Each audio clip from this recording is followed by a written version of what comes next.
Testing, testing, 1, 2, 3, testing. Welcome, survivors.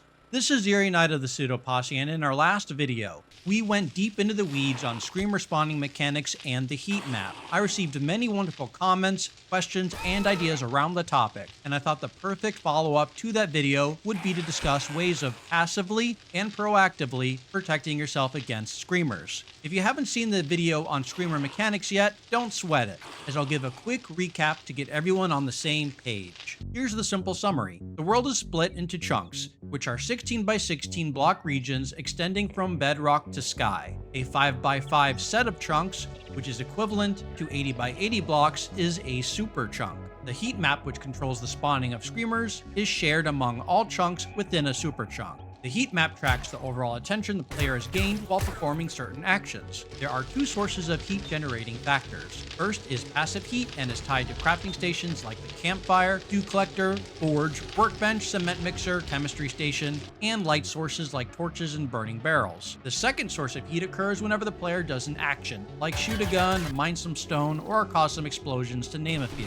And believe me, there are many actions that cause heat. Too many to name here. Regardless of whether heat increased from a crafting station or from the barrel of a gun, the heat will accumulate within the entire super chunk. Doesn't matter where the action occurs, it spreads evenly throughout. Once the heat reaches 25%, either a screamer won't spawn and a short cooldown period commences in which heat doesn't accumulate, or a screamer or two does spawn with a much longer cooldown period. There are a ton more nuances, so if you want more information on that, go check out the screamer mechanics video after this one. Link in the video description and probably in the pinned comment once I get around to posting it. So let's assume for the sake of this video that the heat rises and a screamer or two spawns near your base where all your precious loot is stored. This is not an outlandish scenario and will inevitably occur numerous times over the course of play. Many comments in the last video discussed personal strategies for dealing with screamers after they spawn, so let's cover some of the best tricks for defending your home base against them. I'll showcase a variety of passive and active strategies, so let's get to it.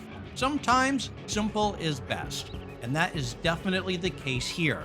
Screamers with feral sense off only hear most common noises like opening, closing of storage chests, and doors at about a 15 to 16 block distance. Building a perimeter wall or underground would require lots of time and resources, but if you build upwards, it is much lower cost and can be done early game. Simply run some cubes from the ground up, make yourself a little area to house all your early game possessions, storage chests, campfire, bedroll, a forge maybe. That'll get you out of sight and sound range, but in order to actually deal with the threat posed, place some wooden spikes around the perimeter of your columns. You don't need to fill in every block underneath, as screamers won't ever reach that far. Make your spikes about 2 to 3 layers deep, and that is about all you'll need. So once the heat threshold is reached and the dice roll gives you that screamer spawn, out she'll come. Screamers, if they don't see or hear you, will investigate the area from which the source of heat originated, which will naturally lead her to the spike wall region. Now, she may exhibit some peculiar tendencies. Seriously, just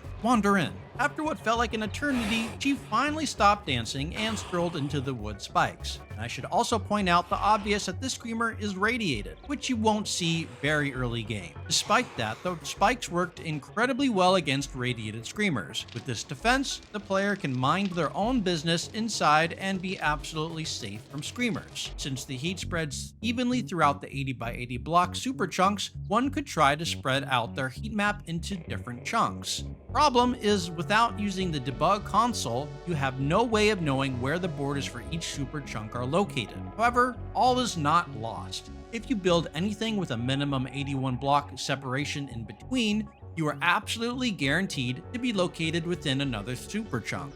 That's nice and all, but what does that allow you to do? Well, if you don't like the look of spikes and a base on stilts, perhaps this tip will work for you. Do you have that lakeside dream home that you don't want cluttered up with spikes? I hear that lowers the property value, and we definitely don't want that. So what if instead we build our crafting stations off-site? Generally speaking, they are the major source of screamers spawned around your home base, so let's just simply move that away. Far away.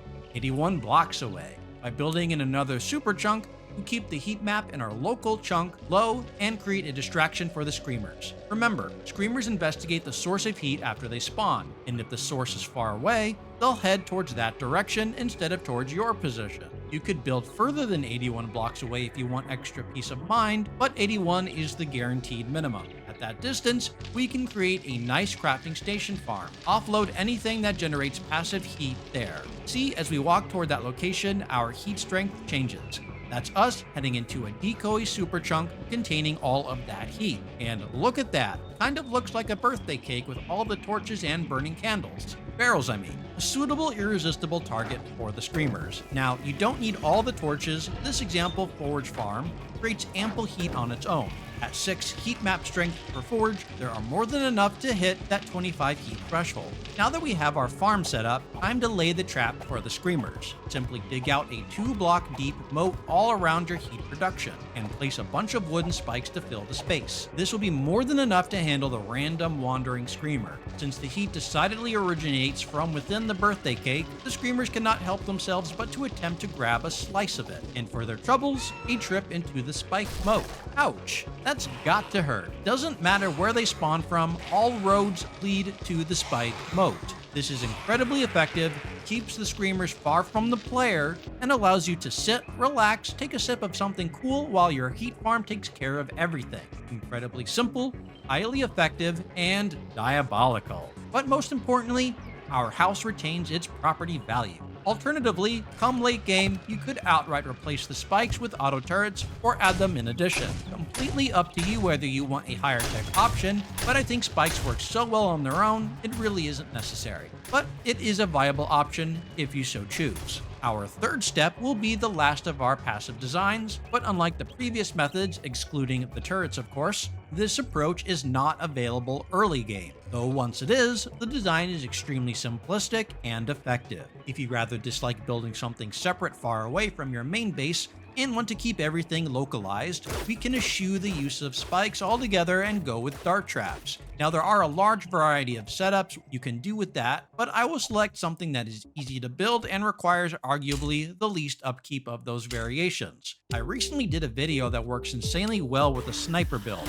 I'll have Taco pop up the thumbnail for that video in case you want to check that out later. But instead of using it actively as a sniper defense base, we could replace the player with 1 or 2 dart traps and call it a day. The setup does not require any electric fence posts to slow down the screamer, as the design itself forces zombies to move incredibly slow. Here's how to build. Pick a side from your base and make an opening. From that opening, place a line of gable inverted steep shapes. Don't need to be super long, about 8 to 12 blocks in length should do the trick.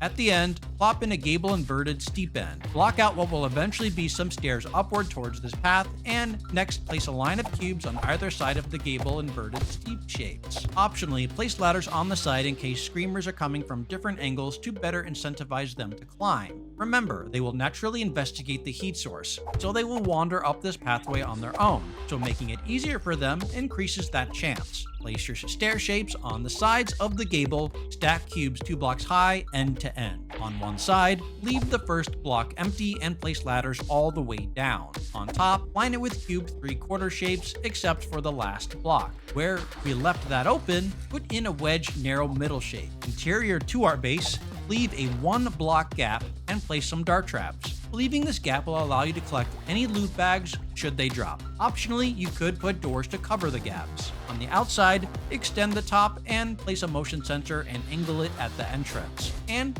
that's it. At this point, you can craft, do whatever you like inside your home, and as the heat threshold is reached and screamers spawn in, they'll wander towards your defenses, enter, and instantly get deleted. They'll never even get close. The design forces them to walk slowly, so the darts will guaranteed take them out without issue. And even if she were to let out a scream, this defense can easily take out the screamer horde as well.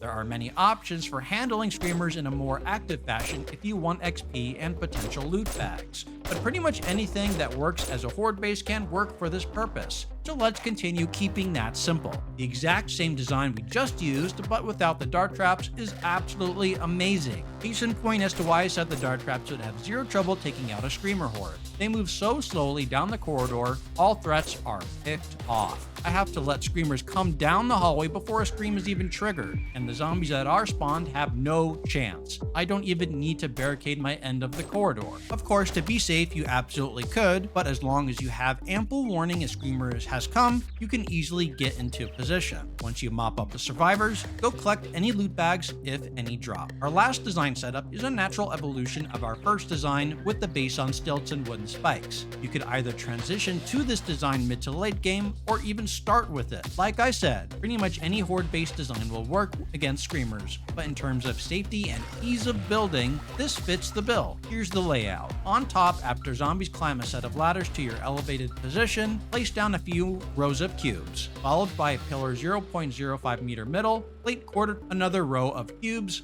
topped with bookcase open-ended shapes, backed by the cube 7 meter round catwalk rails, only 0-1 shape, up until the bookcase. Top the area in cube 3/4 shapes, and above the bookcase blocks, place cube half shapes. The rest of it can be designed however you like to fit in all your personal storage and crafting stations. But once screamers spawn and head up the ladders, they kinda get stuck. So to be merciful, put them out of their misery. And if she happens to spawn any other zombie, just give them the same treatment. You can use melee or ranged weaponry in the setup, so for actively defended designs, this one is early game friendly. Why do I think these designs are the best versus screamers? It's a combination of their ease to build, their effectiveness and reliability, and the low maintenance upkeep of them. You could certainly substitute in other horde-based designs I or other YouTubers have done, but I think the presented options will take care of your problems entirely. How do you like to handle screamers intruding on your private property? Share your strategies in the comments to help out the community at large. Hope you all enjoyed the video and found it informative. Consider giving it a like if you did, which also serves as the most helpful way to support our channel, as YouTube heavily counts those likes in its algorithm. Most of our audience is unsubscribed, like over 70% of you all. So if you've come to rely on our channel as a source of tips and strategies, consider subscribing and tap the bell for notifications to stay up to date with our content. As always, I would like to extend a heartfelt thank you towards our Patreon supporters. Thank you all so much. On that note, this is Eerie Knight signing off. See you all next time.